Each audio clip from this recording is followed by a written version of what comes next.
Anyone that's been in the military, when you get out, they do an extensive workup. They're going to do a full physical when you get in, and you're going to get a full physical when you get out. And they didn't mention anything. So it wasn't until, I don't know, maybe about 8 or 9 years ago, he was at the VA talking to a new primary care physician that he had. She's looking through all this, astonished. And she was looking back all the way to his medical records when he was in the military. Oh, wow.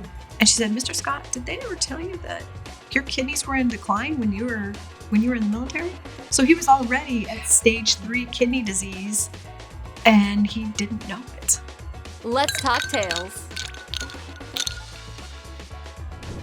A co-founder and CEO of 1 in 9 Charities Inc. and Breakthrough Health Solutions, today's Tales with Taylor guest is on a mission to change the trajectory of kidney disease and save millions of lives in the process.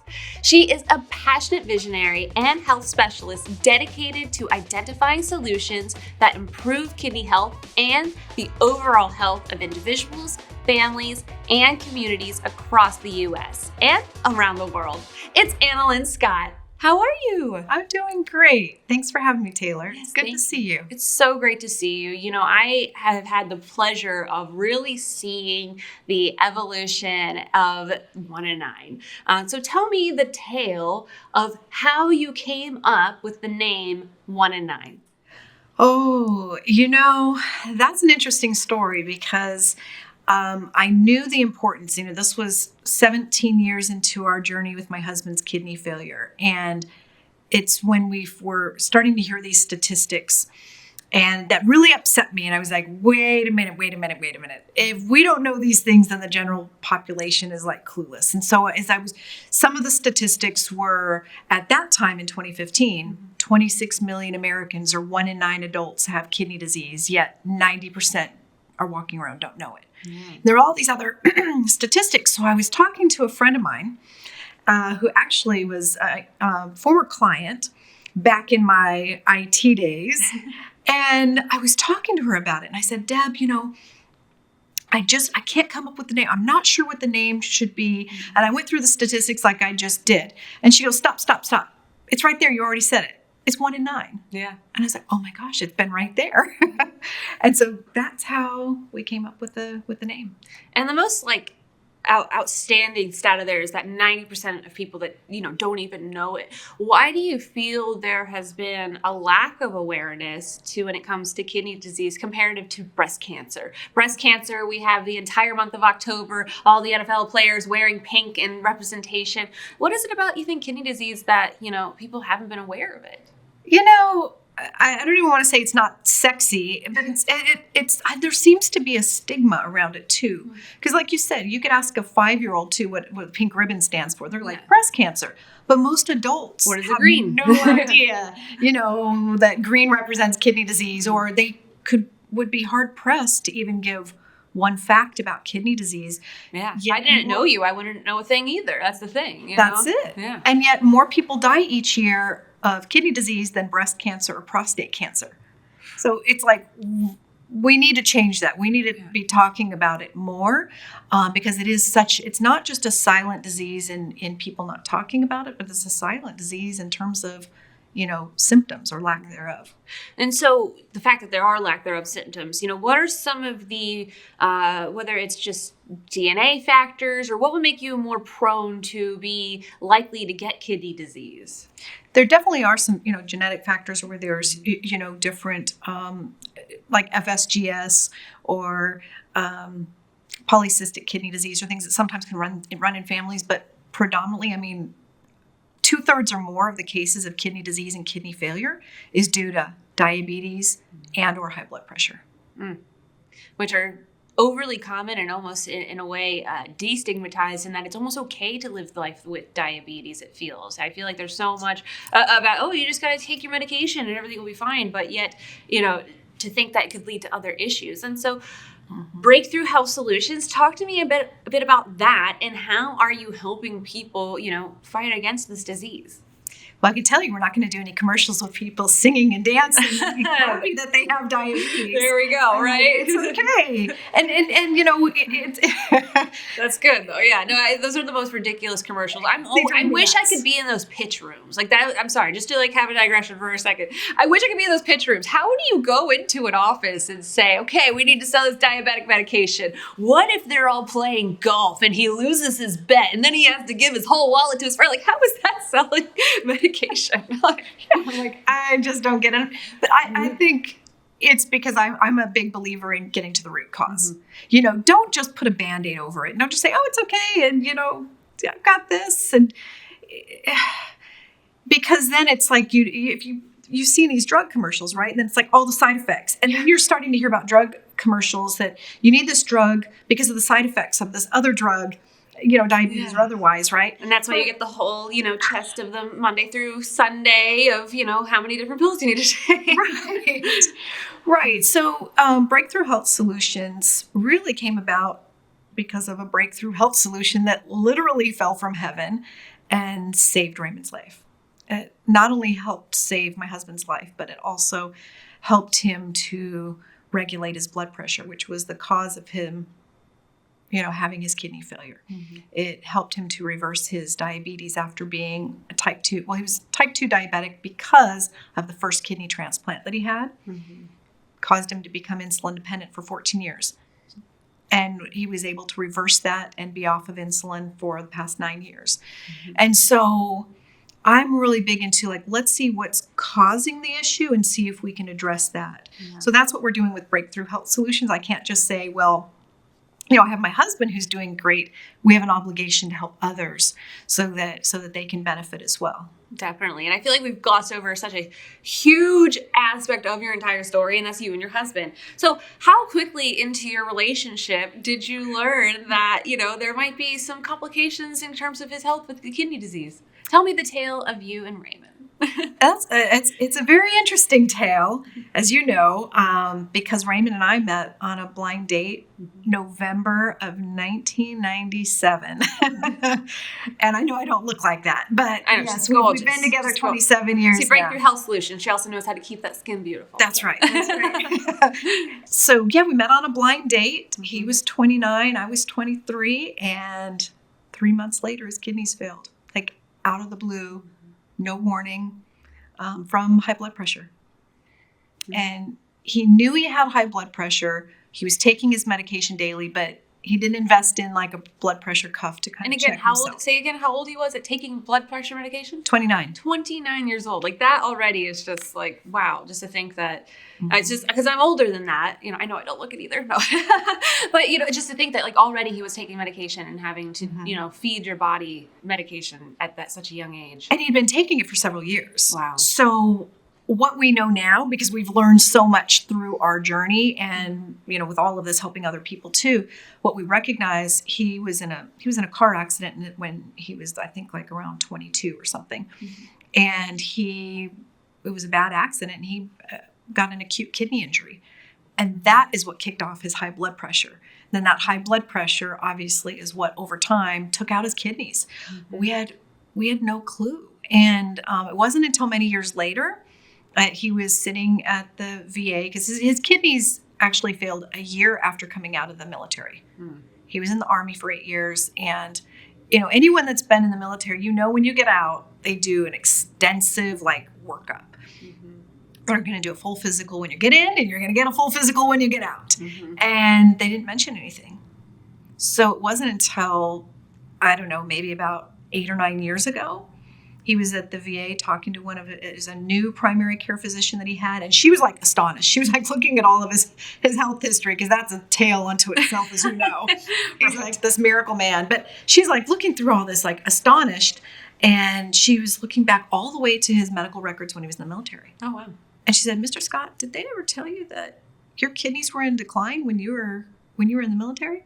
So he was already at stage 3 kidney disease, and he didn't know it. Mm. So how are ways that people can advocate for themselves? I know before you've had really great community events where people have been able to go and like find their numbers, you know? So what are some things that people can do to advocate for themselves? I think know their numbers, right? So So explain what that really means. What does that really, what is that?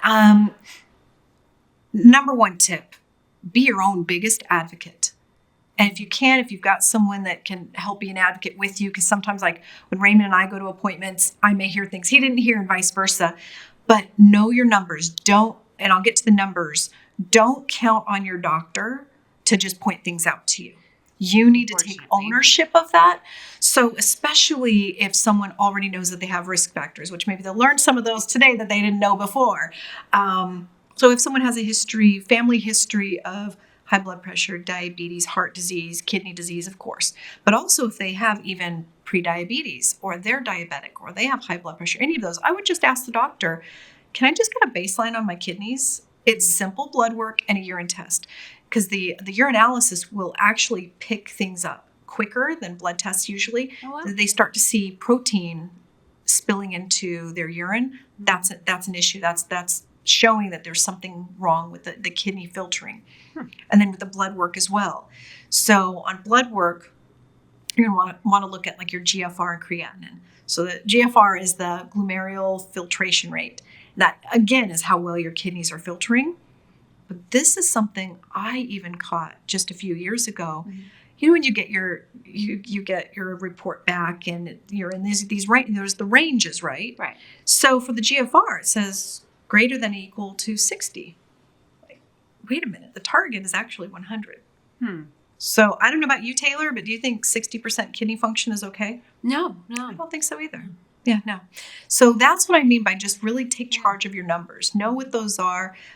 Technically, now there's other factors that can go in because the GFR can fluctuate. Mm-hmm. But technically, once you go below 60, you could be at stage 3 kidney disease. There's 5 stages. Yeah. Stage 5 is kidney failure, where people need to either go on dialysis or have a transplant, or they pass away. And the transplant doesn't sound as simple as, I guess I need a transplant today. Can you tell me a little bit of the tale of going through that process? Oh, goodness.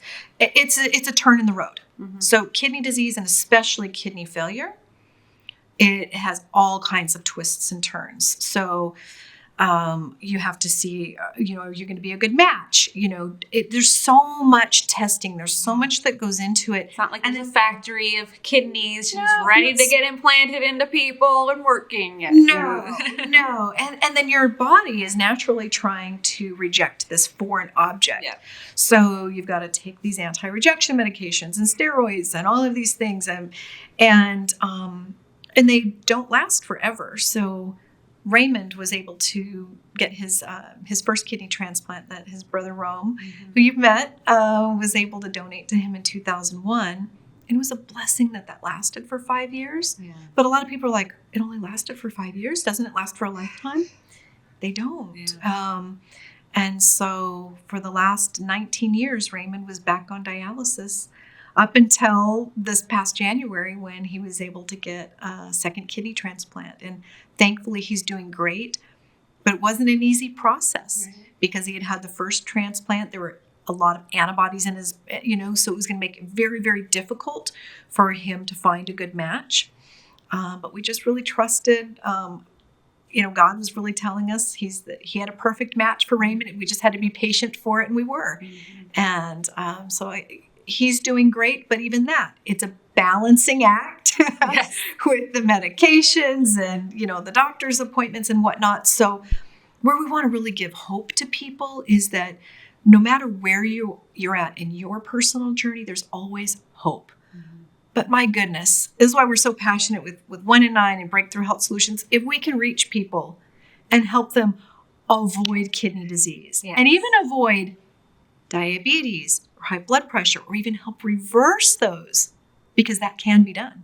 Even though a lot of doctors, others say, once you have it, you just have it. No. No, so maybe find yourself a new doctor if that's kind of their mindset on those types of things. Absolutely. And so you had mentioned that in between the kidney transplants that Raymond had to go on dialysis. And prior to learning about kidney disease, I always assumed you had to go to a place, be there for hours, go through dialysis, then you go home, then you go back to that place. However, with Raymond, he was able to stay home the whole time. Can you tell me a little bit about how you helped administer and what you did, with the home dialysis? Yeah, it was incredible because once the transplanted kidney failed, he was in center. Yeah. So he was going in center 3 days a week. And here we had, little kids, and he was 2 beautiful kids. Thank you. And at the time, just Kenyon at the time. We just had our son at the time, and then later our daughter. So our daughter has only known. Which is a whole other tale of That is a whole other tale completely. But our daughter has only known daddy on dialysis. Yeah. But Wow. both of our kids can remember when he was in center and he would come home and he would just be so tired. Mm-hmm. They're like, Daddy, can we play? He's like, let me just rest for a little bit. And because it's just so taxing on the body. And so thankfully for the last 12 years, we had been doing his home hemodialysis 5 days a week. Mm-hmm. And because we're doing it more frequently, 5 days instead of 3 days, it's not taking as much fluid off. Yeah. Otherwise it's, in center, it's like, you're only going the 3 days. You're bringing on a lot of fluid and then you're taking it off. Because think about it. Yeah. He wasn't urinating. Mm. So a lot of people, I'm just going to be frank. I'm Yeah. just going to be frank because people are like, what do you mean? Oh, I didn't really think about that. Yeah, the kidneys don't work. Yeah. You're not peeing. That's The dialysis is taking that out. So imagine, whatever you're drinking, whatever that turns into a liquid is going to be in your body with the toxins stirring around until you can flush them out. So being able to have more frequent dialysis and the freedom of being able to do it at home. Right. So we had some of our dialysis date nights. Like let's put on a movie. We can play games with the kids. We can talk to the kids. Still be present, which is so important. And to just be able to, especially with the, as you were mentioning, like the yo-yo up and down, it was probably just in general better on his body to be a little more regulated. But thank goodness for you, because not everyone has someone, in their corner to kind of be that bulldog, to advocate, and as well as just take on a true nursing position. You were the one doing everything. You didn't have someone come in and do the administration. I watched it before. It's incredible everything that you did. So what are things that you do if someone is watching this and they are being a caregiver? What do you do to, keep your spirits high and to make sure you're still taking care of yourself? First and foremost, I would say I was very fortunate that Raymond and I do a good job of taking care of each other. Mm-hmm. And he was able to really take charge of his health and also take charge of the machine. So he was in charge of doing a lot of the work. In fact, he would even stick himself. I didn't have to do the needles. Yeah. Thank goodness, right? And so we had some of those roles, so it wasn't all on me. Yeah. And that was a blessing. But I also made sure to put on my own oxygen mask and make sure that I'm doing my own self-care so that I don't get run down. So, best believe I get, my monthly massages, sometimes two if I need it. Like when he just had his kidney transplant, we were in Houston for 6 weeks. I got 2 massages while we were out there because I need to make sure, that I'm healthy so I can take care of him and all the other things I need to take care of. Oh, yeah. Just being a mom in general without, the extra elements of dealing with, such a serious health condition. It's important to take care of yourself. So that's great that, it's a great suggestion to people who might be in a similar scenario. So a lot of times I ask people, if you were to write a book, what would be the title of the tale? But you have one already, your 1 in 9 Tribes. So tell me a little bit about the book that you have and, how has it helped, people learn more about everything that you're doing? Wow. Well, when we wrote that book, 1 in 9 Tribe, Kidney Disease Warriors, Beating the Drum of Hope and Change, I knew that it wasn't just our story that needed to be told, but we have it's a compilation book with other stories. So, and we even have our children are in there giving their perspective. So I've had a lot of feedback from people who have read it that went through and they're like, oh my goodness, I thought I knew these things. Coming from doctors, people who have had family members with kidney disease, even people with kidney disease.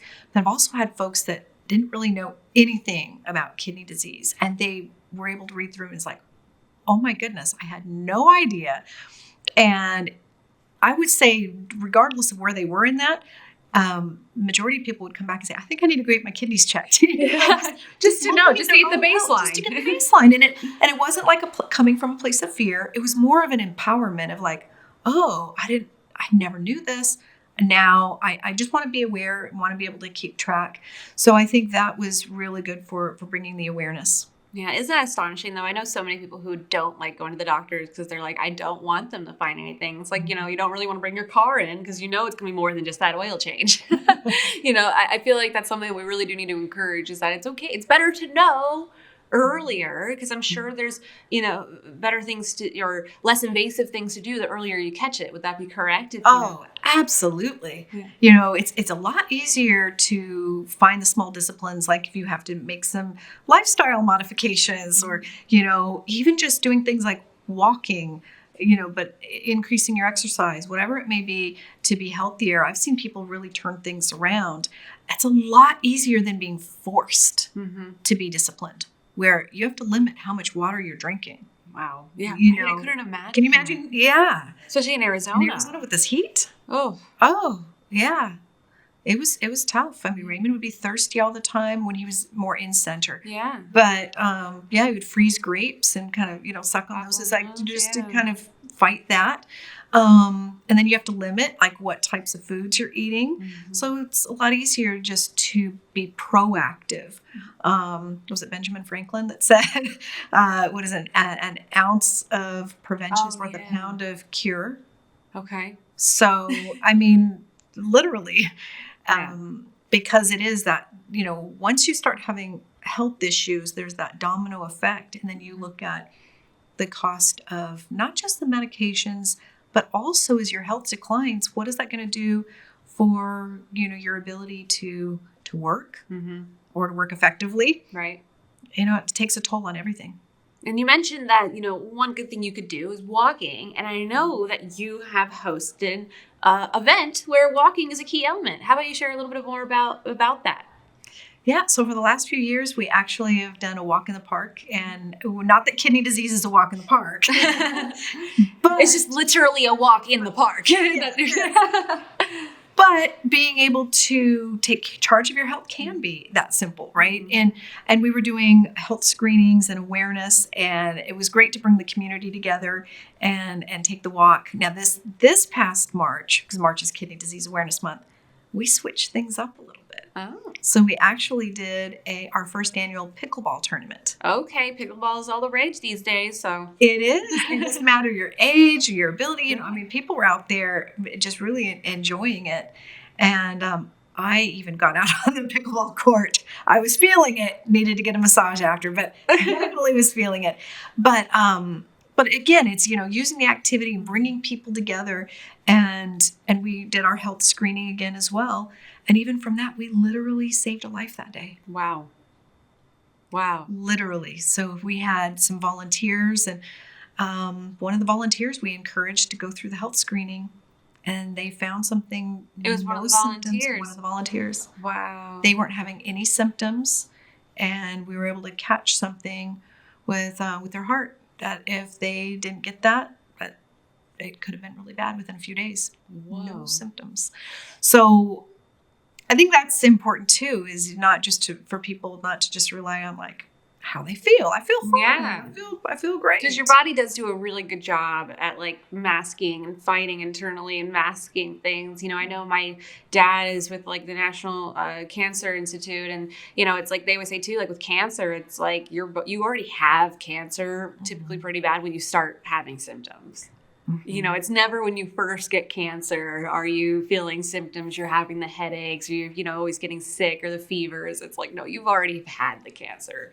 Yeah. And so it's probably similar in that. Same with kidney disease. Because even they'll say like some of the symptoms, but a lot of people don't actually have them, or when they do, it's so far into it that they're usually maybe stage 3, but usually they're not feeling it until stage 4 or 5, which is why most people aren't finding out.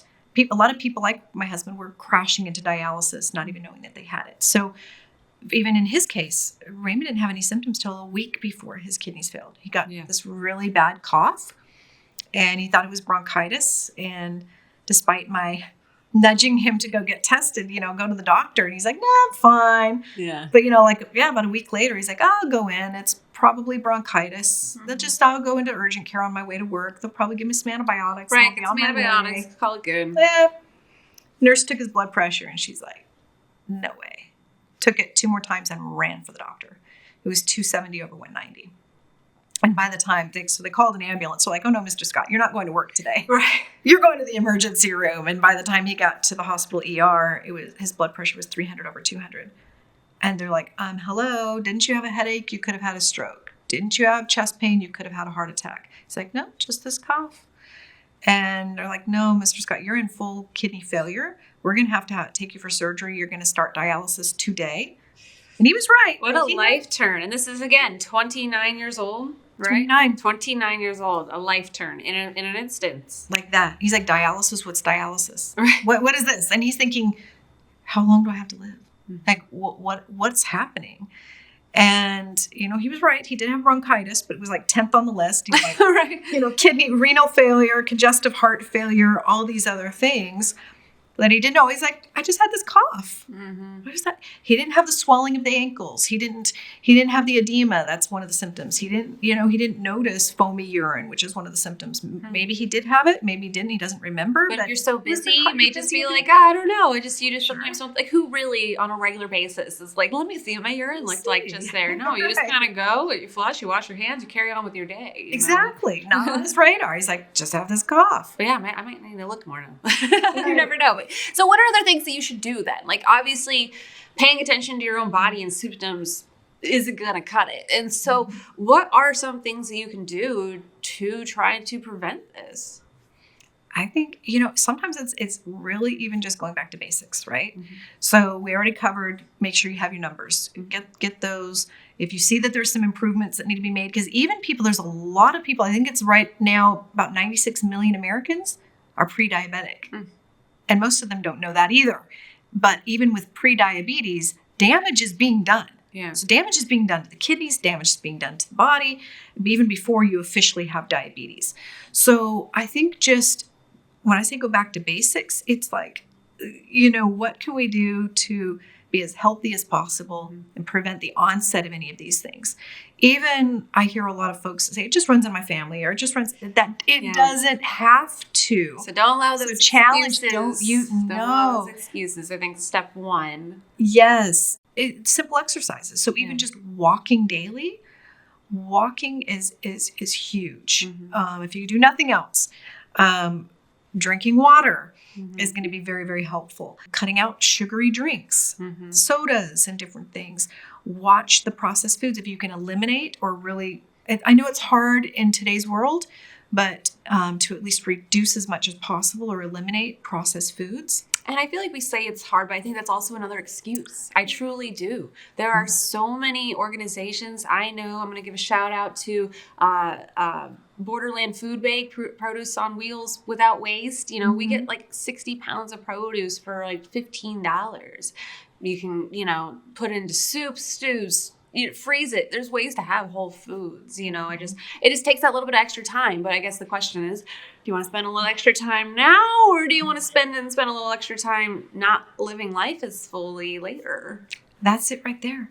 And I think we're going to see a lot more of this. Food is medicine. Yeah. So what we're putting in is going to have an effect on our bodies. So just being more mindful of that. Yeah. And I think that's even going to help, with our kids. And because it doesn't have to be expensive. I know I had that mindset for a while there too. It's like, well, I can't afford organic. I can't afford this. But then you just got to find those programs like, the Borderland Food Bank that, you can get organic. I'll always go into the back produce area of the grocery stores and look for the ugly food where you just have to maybe trim off that little bit of a blemish, and then you get really good produce for $1. Mm-hmm. So yeah, there's ways to do it. And so, yeah, totally agree. So make sure you are walking. They always say that being sedentary is like the new smoking, of just how detrimental it is to your health. Mm-hmm. And so, yeah, and then also eating well. And so with, Tales with Taylor, I do like to get punny, and especially since I already know the answer, I want to make sure we have another point for the team. What's your favorite animal with a tail? Cats. Team cat. Excellent. Yes. And at the moment, you said you have 3 cats right now? 3. Oh, yes. Now we're going to be sharing pictures here off camera for sure. Next Team Cat. I had to make sure we get one, a little tink for Team Cat there. Because they say that dogs are the most popular in the United States. I don't no, not in my household, but yeah, not in my household either. So that is wonderful. So we are a tribe, kidney disease warriors, beating the drum of hope and change. How is it that people can join the tribe and be a fellow warrior? So you can follow us on social media, Facebook at 1 in 9 Kidney Challenge. So that's the number 1, IN, the number 9 Kidney Challenge. Also, we have a podcast, the 1 in 9 Tribe podcast, because clearly we couldn't put everything into one book. And we even filmed a documentary. You can't put it all in one film. That's because Raymond, though, was a dancer. So can we tell a little bit about that tale of the documentary and what Raymond did in the midst of, going through dialysis? Yeah, well, again, being able to do the home dialysis was life-changing for him. And so in 2016, he was with Arizona Kidney Foundation, National Kidney Foundation of Arizona, their Dancing with the Stars Gala. And he was their first celebrity dancer that was actively on dialysis. Right, it's impressive. And he was, it was no joke. It was, 6 months of grueling practices to get ready for that. And he did. He did great. He's like, he was finding muscles. He's like, I forgot about these muscles. It's weird. When you don't use a muscle for a while, it's like, oof. Yeah, I went with my son to the batting cages last weekend, and my back's all hurting. That pickleball, I was like, oh, yeah, exactly. Understand. So the film, it was A Dance with Destiny, surrounding that and so much more.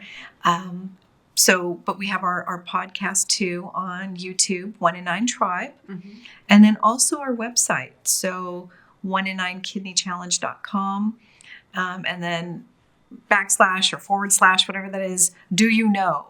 So that's a way people can take our Do You Know challenge.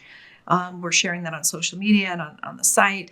But this way they can be in the know and then challenge others as well to be in the know and be able to take this knowledge. You just never know whose life that might save. Yeah. Yeah, no, we need to not be so afraid of knowing and be empowered to know and, and truly take control of your own life because, you're the only one that's going to be able to take control of your own health.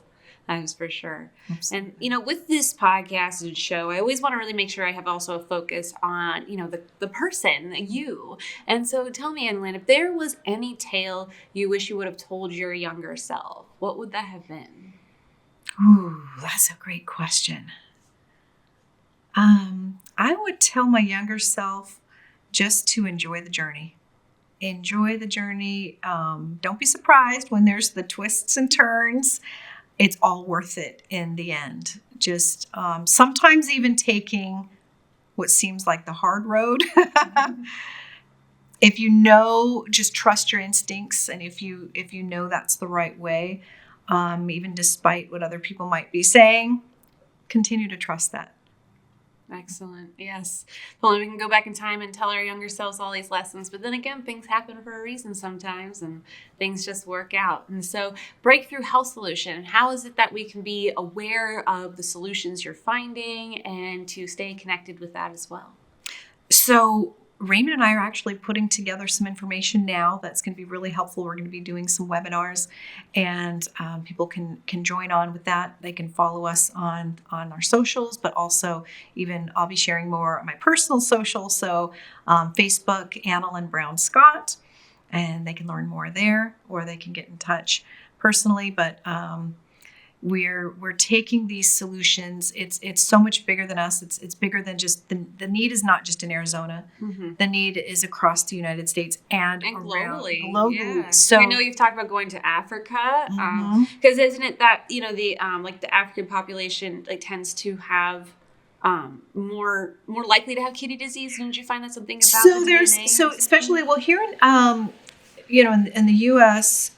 African Americans are 4 times more likely than you or me to have kidney disease. Yeah, that's insane. We're also seeing an uptick, Hispanic, Native American, and I think a lot of it is because there's typically higher rate of diabetes and high blood pressure.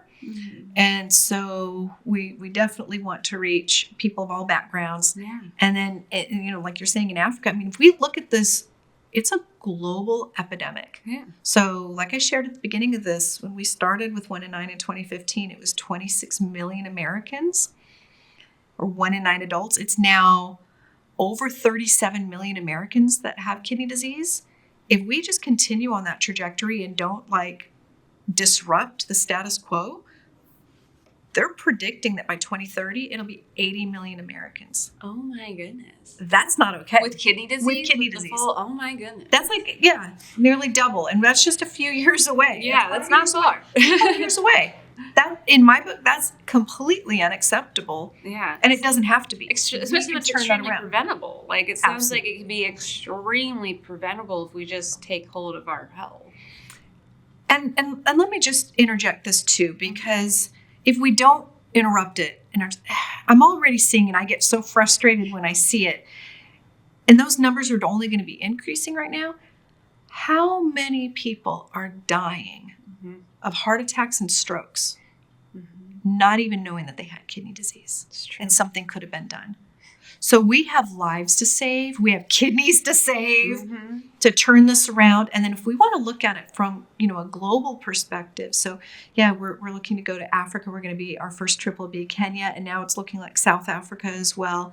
And we've got plans for the West Coast as well down the road. But if you look globally, 850 million people with kidney disease.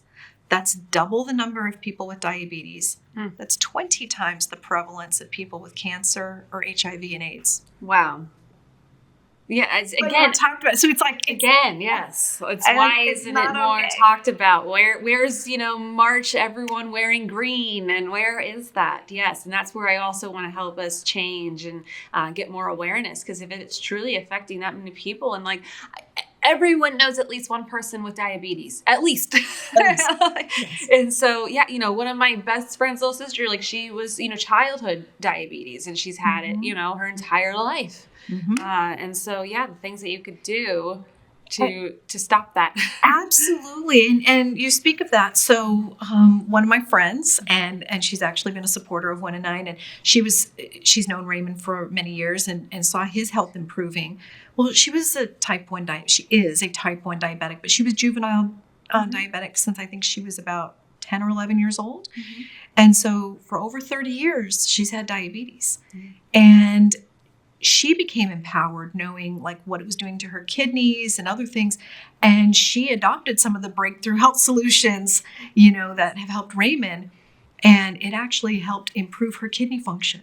It improved her, her blood sugar levels. It's improved her overall health. Again, getting back to the root. And so although she's still type 1 diabetic, she's rebuilt areas in her microvascular and throughout her body that have been beaten down all of these years, right? And so she took charge, and she's active. She's always been active, but she was it was the things that, I already had done all these lifestyle things, but there was other things that you can't see internally that needed to be addressed. And she took charge and did it. That's awesome. That is excellent. And the good thing is too, sure, she still has type 1, which is a shame, but it hasn't progressed. Right. And that's huge. Oh, absolutely. Absolutely. And a lot of people don't know that even with type 2 diabetes, even if you are on insulin, you can still reverse that. You can turn around. I mean, Raymond's living proof. If he was on insulin for 14 years and can turn that around, other people can too. And so I think it's time. I think it's time for people to, kind of to take charge. And I think not just to hold ourselves accountable, but to also hold the medical community accountable. And like you said earlier, if you're not getting what you need from your doctors, go find another doctor. If it's just the same old, see you again, and they're not really listening, they're not really looking at how long have you been on these medications? What's happening here? All right. Find a doctor like the one Raymond had, the VA, that actually went back and asked questions, just like in every industry.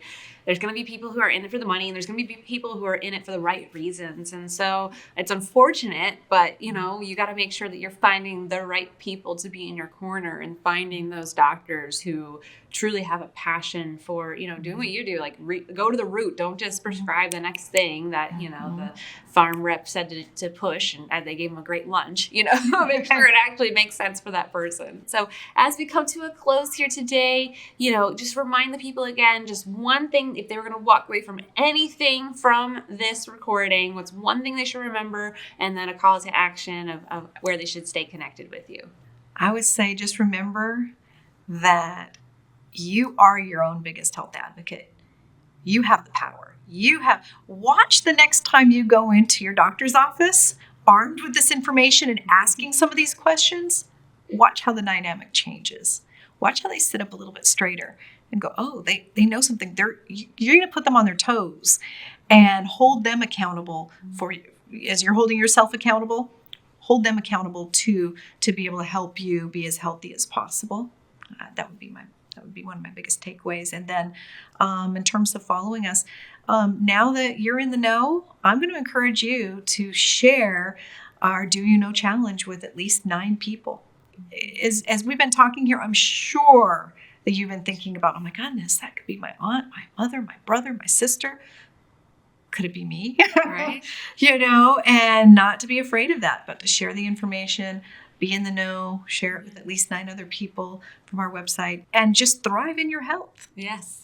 So be empowered to know your numbers and to, take control of truly your own life by taking control of your health. And make sure you are following Analyn and 1&9 and Breakthrough Health Solutions. As you heard, there's sometimes events that are in person here in Phoenix or across the nation or even internationally. And so you'll maybe be able to attend a future event and get your numbers for free, because you do those for free, right? When you get the screenings. Yeah, when we do the health screenings with 1&9, the 1&9 health screenings are free, and we have some other as well that are more comprehensive that people have an option to do as well. So there you go. So really, truly, you have no excuse not to take care of yourself. And just thank you so much, Analyn, for just being such a strong and brave person who is just determined to making people be aware of kidney disease, because it is a true silent killer that more people need to know about. So just thank you for everything you do. Thank you, Taylor, for everything you do and that you've been doing, helping supporting 1&9 from day one. Yeah. No, I love it. I love being part of the team, and just thank you. Thank you for watching Tales with Taylor. Please make sure you like and subscribe to the Financial Potion YouTube channel to never miss an episode.